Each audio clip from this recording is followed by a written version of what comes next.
how do you lead in distress is basically what they call it, right? There's eustress, there's distress. Stress is agnostic. And it talks about exactly what you're saying, right? Which is leadership begins at that level because we all show up in it. And it goes, there's different levels. There's first degree, second degree, third degree. And at first degree, we handle it pretty easily. But when you get to the second degree level, it changes your behavior. You go into a defense mechanism. It's very similar to what you're talking about.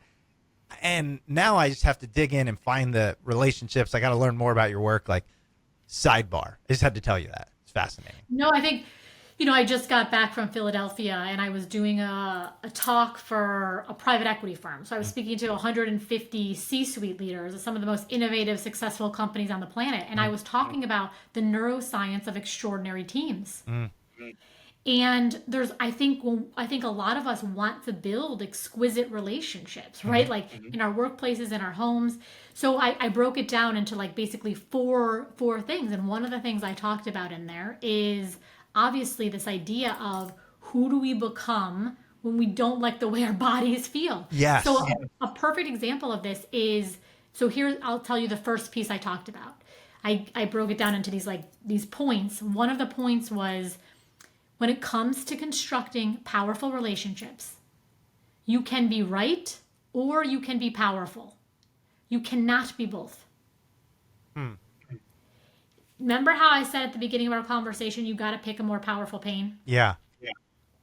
Everybody likes to be right. I mean, it starts at, 1 year old. We want to be right. We want to win the game. We want to eat, get what we want. We want bedtime to be when we want it to be. Sure. So everyone understands being right is the friggin' booby prize when it comes to building powerful relationships. It is a total booby prize. You spend like $87 like throwing the thing at the carnival, and you get this like shitty little teddy bear, like the stuffing falls out and leg falls off.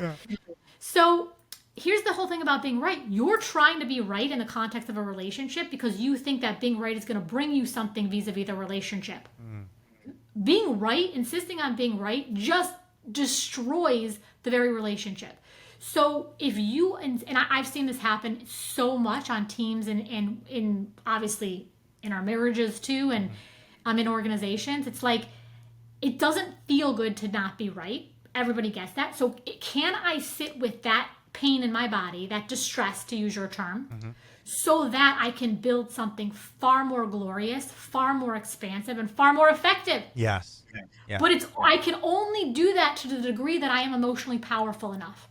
Well, and I completely agree. And I wrote down in quotes the walk the wound, because going back to the kind of pattern recognition and what happens and is, I feel like what you're saying, it's similar to, we had Ryan Holiday on the show a while ago.